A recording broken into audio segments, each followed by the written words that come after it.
ಇಲ್ಲಿವರೆಗೆ ಬ್ಯಾಂಕ್ ಒಳಗೆ ನಡೀತಿದ್ದು ಇನ್ನು ಎಲ್ರಿಗೂ ಕೂಡ ಗೊತ್ತಾಗುತ್ತಾ? ಅಕ್ಟೋಬರ್ 1ರಿಂದ RBI ಜಾರಿಗೆ ತರ್ತಿರುವಂತ ಈ ಹೊಸ ನಿಯಮಗಳು ನಿಜಕ್ಕೂ ಕೂಡ ಯಾರ ಮೇಲೆ ಪರಿಣಾಮ ಬೀಳುತ್ತೆ?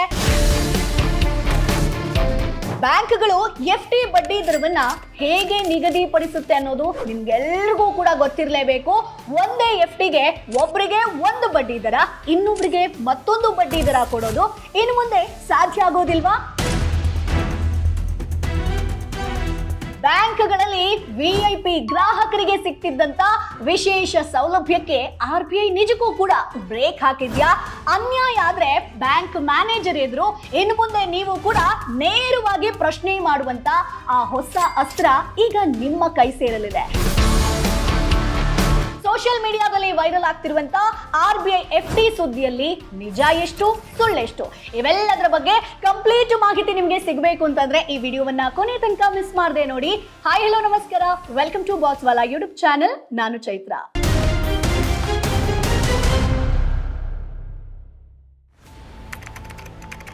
ಸ್ನೇಹಿತರೆ, ನಾವು ಕಷ್ಟಪಟ್ಟು ದುಡಿದಂತ ಹಣವನ್ನ ಸೇಫ್ ಆಗಿಡೋದಕ್ಕೆ ಜೊತೆಗೆ ಅದರ ಮೇಲೆ ಒಂದಷ್ಟು ಬಡ್ಡಿ ಗಳಿಸೋದಕ್ಕೆ ಬ್ಯಾಂಕ್ ನಲ್ಲಿ ಫಿಕ್ಸ್ಡ್ ಡೆಪಾಸಿಟ್ ಅಂದ್ರೆ FD ಮಾಡ್ತೀವಲ್ವಾ? ನಾವು FD ಮಾಡುವಾಗ ಇದೇ ಬ್ಯಾಂಕ್ ನಲ್ಲಿ ನನಗಿಂತ ದೊಡ್ಡ ಮೊತ್ತ ಇಡುವಂತ ಕಾರ್ಪೊರೇಟ್ ಕುಳಗಳಿಗೆ ಅಥವಾ ಶ್ರೀಮಂತರಿಗೆ ನನಗಿಂತ ಹೆಚ್ಚು ಬಡ್ಡಿ ದರ ಕೊಡ್ತಿರ್ಬೋದಾ ಅನ್ನುವಂತ ಅನುಮಾನ ನಿಮ್ಮ ತಲೆಯಲ್ಲಿ ಒಮ್ಮೆ ಆದ್ರೂ ಬಂದಿರಬಹುದಲ್ವಾ? ನಿಮಗೆ ಆಶ್ಚರ್ಯ ಆಗ್ಬೋದು. ಕೇವಲ ನಿಮ್ಮ ತಲೆಯಲ್ಲಿ ಮಾತ್ರ ಅಲ್ಲ, ಸಾಕ್ಷಾತ್ ನಮ್ಮ ಭಾರತೀಯ ರಿಸರ್ವ್ ಬ್ಯಾಂಕ್ RBI ನ ತಲೆಯಲ್ಲೂ ಕೂಡ ಇದೇ ಯೋಚನೆ ಬಂದಿದೆ. ಹೌದು, ಬ್ಯಾಂಕಿಂಗ್ ವಲಯದಲ್ಲಿ ಪಾರದರ್ಶಕತೆ ಅಂದ್ರೆ ಟ್ರಾನ್ಸ್ಪರೆನ್ಸಿಯನ್ನ ತರೋದಕ್ಕೆ RBI ಈಗ ಒಂದು ಕ್ರಾಂತಿಕಾರಿ ಹೆಜ್ಜೆಯನ್ನಿಟ್ಟಿದೆ. ಅಕ್ಟೋಬರ್ 1, 2026ರಿಂದ ಅನ್ವಯ ಆಗುವಂತೆ ಠೇವಣಿ ದರದ ನಿಯಮಗಳನ್ನೇ RBI ಕಂಪ್ಲೀಟ್ ಚೇಂಜ್ ಮಾಡಿದೆ. ಈ ಹೊಸ ಕ್ರಮದಿಂದಾಗಿ ಇನ್ನು ಮುಂದೆ ಬೃಹತ್ ಠೇವಣಿ ಅಂದ್ರೆ ಬಲ್ಕ್ ಡೆಪಾಸಿಟ್ ಮೇಲೆ ನಿಗದಿಪಡಿಸುವಿಕೆ ತುಂಬಾನೇ ಟ್ರಾನ್ಸ್ಪರೆಂಟ್ ಆಗುತ್ತೆ. ಅಷ್ಟೇ ಅಲ್ಲ, ಒಂದೇ ರೀತಿಯ ಠೇವಣಿಗಳಿಗೆ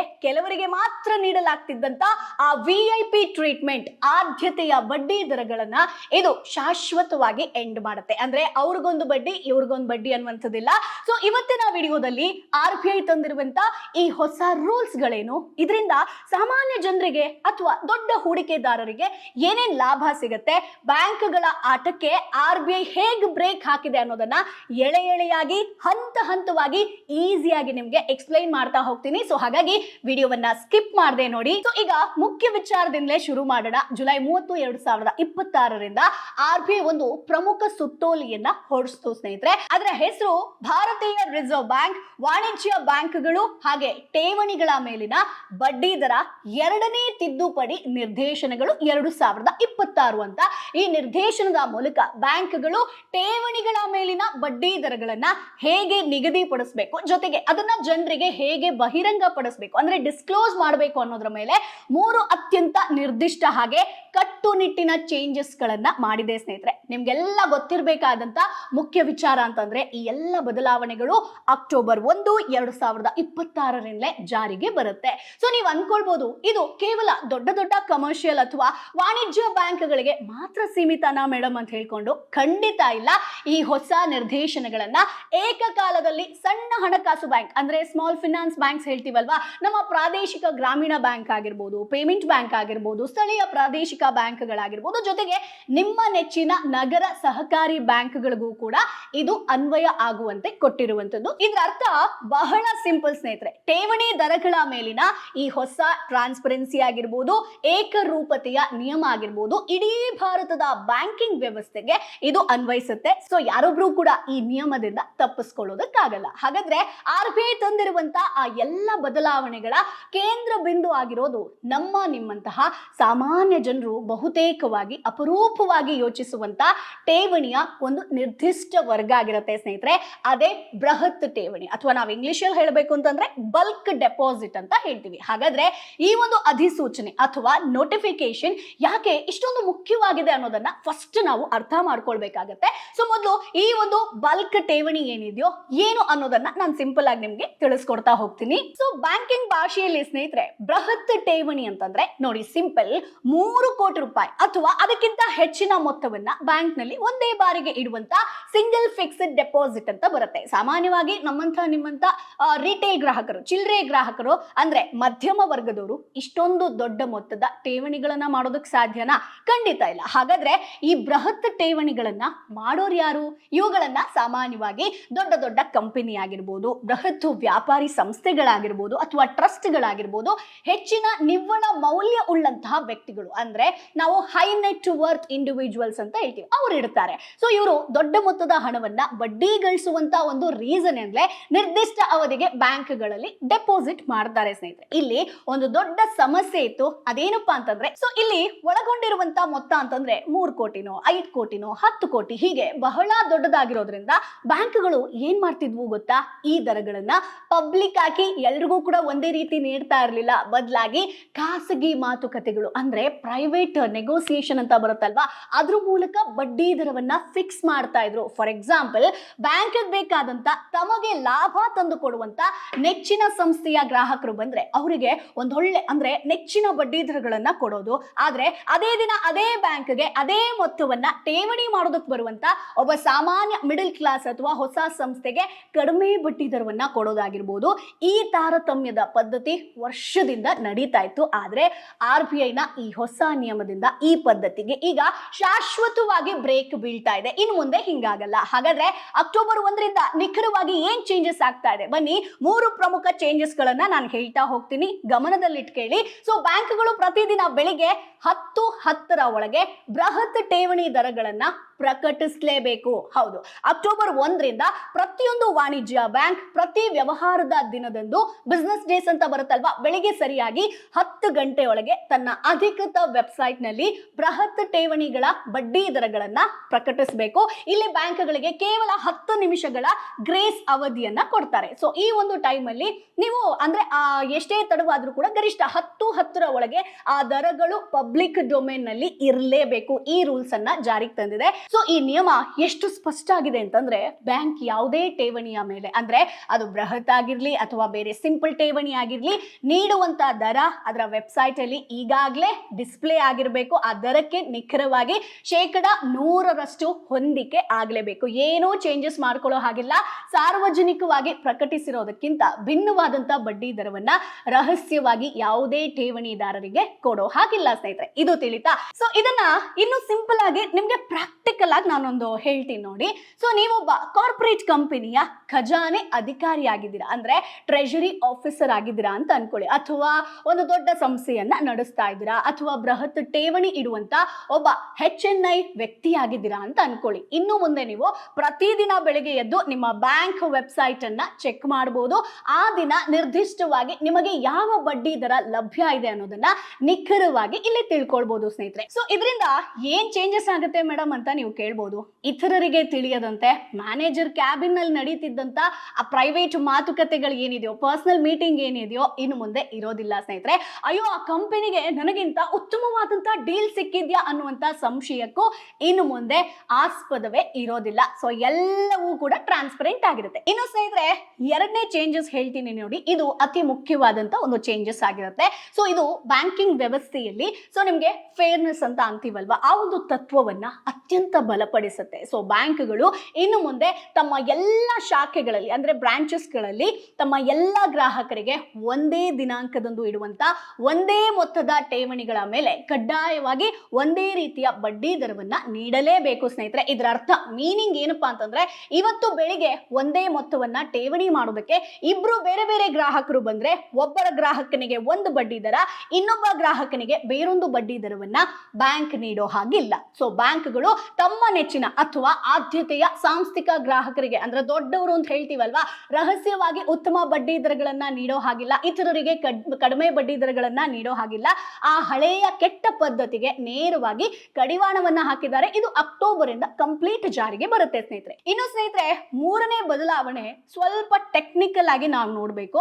ಇದನ್ನ ಬಹಳ ಸುಲಭವಾಗಿ ನಾನು ನಿಮ್ಗೆ ಹೇಳ್ತೀನಿ ನೋಡಿ. ಸೊ ವಾಸ್ತವದಲ್ಲಿ ಈ ಒಂದು ನಿಯಮ ಬ್ಯಾಂಕ್ಗಳಿಗೆ ಕಡಿಮೆ ನಿರ್ಬಂಧದ ಬದಲಿಗೆ ಹೆಚ್ಚಿನ ಒಂದು ನಮ್ಯತೆಯನ್ನ ಅಂದ್ರೆ ನಿಮಗೆ ಫ್ಲೆಕ್ಸಿಬಿಲಿಟಿಯನ್ನ ನೀಡುತ್ತೆ ಸ್ನೇಹಿತರೆ. ಬಟ್ ಇಲ್ಲಿ ಬ್ಯಾಂಕ್ಗೂ ಕೂಡ ಇಷ್ಟು ದಿನ ಏನ್ ಮಾಡ್ತಾ ಇತ್ತು ಅದೆಲ್ಲದಕ್ಕೂ ಕೂಡ ಸ್ಟಾಪ್ ಬಿದ್ದಿದೆ. ಹೌದು, ಸೊ ಬ್ಯಾಂಕಿಂಗ್ ವ್ಯವಸ್ಥೆಯಲ್ಲಿ ಲಿಕ್ವಿಡಿಟಿ ಕವರೇಜ್ ರೇಷಿಯೋ ಅನ್ನುವಂತ ಜಾಗತಿಕ ಬ್ಯಾಂಕಿಂಗ್ ಚೌಕಟ್ಟಿದೆ. ಹೌದು, ಸೊ ಇದರ ಒಂದು ಅಡಿಯಲ್ಲಿ ಬ್ಯಾಂಕ್ ನಲ್ಲಿರುವಂತ ವಿವಿಧ ರೀತಿಯ ಠೇವಣಿಗಳು ವಿಭಿನ್ನ ಅಪಾಯದ ರೇಟಿಂಗ್ ಗಳನ್ನ ಹೊಂದಿರುತ್ತೆ ಸ್ನೇಹಿತರೆ. ಸೊ ಇದರ ಒಂದು ಪರಿಕಲ್ಪನೆ ಸಿಂಪಲ್. ಆರ್ಥಿಕ ಬಿಕ್ಕಟ್ಟಿನ ಸನ್ನಿವೇಶ ಎದುರಾದಾಗ ಬ್ಯಾಂಕ್ ನಲ್ಲಿರುವಂತ ಕೆಲವು ಠೇವಣಿಗಳನ್ನ ಇತರ ಠೇವಣಿಗಳಿಗಿಂತ ಅತಿ ವೇಗವಾಗಿ ಹಿಂಪಡೆಯುವಂತ ಸಾಧ್ಯತೆ ಇರುತ್ತೆ. ಅಂದ್ರೆ ನಿಮ್ಗೆ ಈಸಿಯಾಗಿ ಒಂದು ಎಕ್ಸಾಂಪಲ್ ಹೇಳ್ತೀನಿ ನೋಡಿ. ಸಾಮಾನ್ಯ ಜನರ ಚಿಲ್ಲರೆ ಸ್ಥಿರ ಠೇವಣಿ ಅಂದ್ರೆ ನಿಮ್ಗೆ ರಿಟೇಲ್ FD ಅಂತ ಬರುತ್ತೆ. ಸಾಮಾನ್ಯವಾಗಿ ಬ್ಯಾಂಕ್ ನಲ್ಲಿ ಬಹಳ ವರ್ಷಗಳ ಕಾಲ ಹಂಗೆ ಇರುತ್ತೆ. ಅಂದ್ರೆ ನಿಮ್ಗೆ ಸ್ಟ್ರಿಕ್ಟ್ಲಿ ಡೆಪಾಸಿಟ್ ಆಗಿರುತ್ತೆ. ಜನರು ಹೆಚ್ಚಾಗಿ ಅವುಗಳನ್ನ ಅವಧಿ ಮುಗಿಯೋವರೆಗೂ ಕೂಡ ರಿಟರ್ನ್ ತಗೊಳ್ಳೋದಿಲ್ಲ. ಆದ್ರೆ ದೊಡ್ಡ ದೊಡ್ಡ ಕಂಪನಿಗಳ ಕತೆ ಹಾಗಿರಲ್ಲ. ಕಂಪನಿಗೆ ಇದ್ದಕ್ಕಿದ್ದಂತೆ ಒಂದು ತುರ್ತು ಹಣದ ಅಗತ್ಯ ಇತ್ತು ಅಂತಂದ್ರೆ ಅವ್ರು ತಮ್ಮ ದೊಡ್ಡ ಕಾರ್ಪೊರೇಟ್ ಬೃಹತ್ ಠೇವಣಿಗಳನ್ನ ತಕ್ಷಣವೇ ವೇಗವಾಗಿ ಅದನ್ನ ರಿಟರ್ನ್ ಪಡಿತಾರೆ ಸ್ನೇಹಿತರೆ. ಇಲ್ಲಿವರೆಗೆ ಇಲ್ಲಿ ಏನಾಗ್ತಿತ್ತು ಅಂತಂದ್ರೆ ಈ ಒಂದು ಅಪಾಯದ ವ್ಯವಸ್ಥೆಯನ್ನ ಪರಿಗಣಿಸದೆ ಬ್ಯಾಂಕ್ಗಳು ಎಲ್ಲ ಬೃಹತ್ ಠೇವಣಿಗಳ ಮೇಲೆ ಒಂದೇ ರೀತಿಯ ಬಡ್ಡಿ ದರವನ್ನ ನೀಡಬೇಕಾಗಿತ್ತು. ಹೌದಾ, ಆದ್ರೆ ಈ ಒಂದು ಹೊಸ ರೂಲ್ಸ್ ಪ್ರಕಾರ ಬ್ಯಾಂಕ್ಗಳಿಗೆ ಯಾವ ಠೇವಣಿಗಳಲ್ಲಿ ಹೆಚ್ಚಿನ ಒಂದು ಹಿಂಪಡೆಯುವಿಕೆ ಅಪಾಯ ಇರುತ್ತೋ ಅಂದ್ರೆ ಇದನ್ನೇ ನಾವು LCR ಅಂತ ಕರಿತೀವಿ, ಹೈಯರ್ ರನ್ ಆಫ್ ರೇಟ್ ಅಂತ ಹೇಳ್ತೀವಿ. ಅಂತಹ ಠೇವಣಿಗಳ ಮೇಲೆ ಬ್ಯಾಂಕ್ಗಳು ಈಗ ಹೆಚ್ಚಿನ ಬಡ್ಡಿ ದರವನ್ನ ಆಫರ್ ಮಾಡಬಹುದು ಸ್ನೇಹಿತರೆ. ಅಂದ್ರೆ ಅವರು ಆಫರ್ ಮಾಡೋದಕ್ಕೆ ಸಾಧ್ಯ ಇದೆ.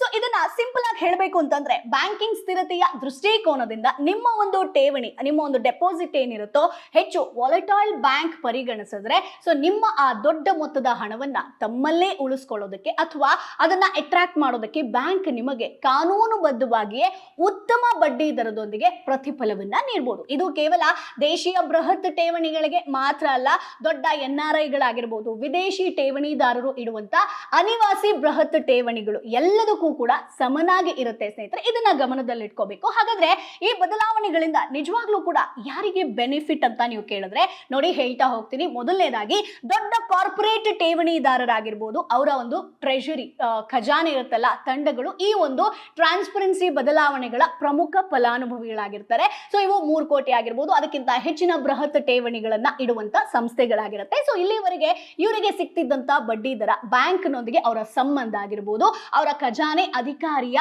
ಬಾರ್ಗೇನಿಂಗ್ ಪವರ್ ಆಗಿರ್ಬೋದು, ಮಾತುಕತೆ ನಡೆಸುವಂತ ಸಾಮರ್ಥ್ಯವನ್ನ ಡಿಪೆಂಡ್ ಆಗಿತ್ತು. ಆದ್ರೆ ಅಕ್ಟೋಬರ್ನಿಂದ ದರವನ್ನ ಪ್ರತಿದಿನ ಬೆಳಗ್ಗೆ ಸಾರ್ವಜನಿಕವಾಗಿ ಡಿಸ್ಪ್ಲೇ ಮಾಡಲಾಗುತ್ತೆ. ಸೊ ಒಂದೇ ದಿನ ಒಂದೇ ಮೊತ್ತವನ್ನ ಠೇವಣಿ ಮಾಡುವಂತ ಪ್ರತಿಯೊಬ್ಬರಿಗೂ ಕೂಡ ಯಾವುದೇ ಮುಲಾಜಿಲ್ಲದೆ ಒಂದೇ ರೀತಿಯ ಬಡ್ಡಿ ದರ ಸಿಗುತ್ತೆ ಸ್ನೇಹಿತರೆ. ಇನ್ನು ಹೆಚ್ಚಿನ ನಿವ್ವಳ ಮೌಲ್ಯದ ವ್ಯಕ್ತಿಗಳು ಕೂಡ ಈ ಒಂದು ತಾರತಮ್ಯ ರಹಿತ ನಿಯಮದೊಂದಿಗೆ ಬಹಳಷ್ಟು ಪ್ರಯೋಜನವನ್ನ ಪಡಿತಾರೆ. ಸೊ ಬ್ಯಾಂಕ್ ನಿರ್ದಿಷ್ಟ ದಿನದಂದು 3 ಕೋಟಿ ಠೇವಣಿಯ ಮೇಲೆ ಒಂದು ದರವನ್ನ ಫಿಕ್ಸ್ ಮಾಡಿದ್ರೆ ಗ್ರಾಹಕರು 10 ವರ್ಷದ ಹಳೆಯ ಗ್ರಾಹಕರೇ ಆಗಿರ್ಲಿ ಅಥವಾ ಇವತ್ತೇ ಅಕೌಂಟ್ ಓಪನ್ ಮಾಡಿದಂತ ಹೊಸಬರಾಗಿರ್ಲಿ ಆ ದಿನ ಅದೇ ಮೊತ್ತವನ್ನ ಠೇವಣಿ ಮಾಡುವಂತ ಪ್ರತಿಯೊಬ್ಬರಿಗೂ ಕೂಡ ಅದೇ ದರ ಇರುತ್ತೆ ಸ್ನೇಹಿತರೆ. ಸೊ ಎಲ್ರಿಗೂ ಕೂಡ ಸೇಮ್ ಆಗಿರುತ್ತೆ. ಇನ್ನು ಮೂರನೇದಾಗಿ ಬ್ಯಾಂಕಿಂಗ್ ವ್ಯವಸ್ಥೆ ಬಗ್ಗೆ ಹೇಳಲೇಬೇಕು. ಸೊ ವಿಶಾಲವಾದಂತಹ ಹಣಕಾಸು ವ್ಯವಸ್ಥೆಗೆ ಈ ಒಂದು LCR ಸಂಯೋಜಿತ ಬೆಲೆ ಬದಲಾವಣೆಯಿಂದ ಬಹಳ ಲಾಭ ಇದೆ. ಸೊ ತ್ವರಿತವಾಗಿ ಹಿಂಪಡೆಯುವಂತ ಅಪಾಯ ಇರುವಂತ ಠೇವಣಿಗಳ ಮೇಲೆ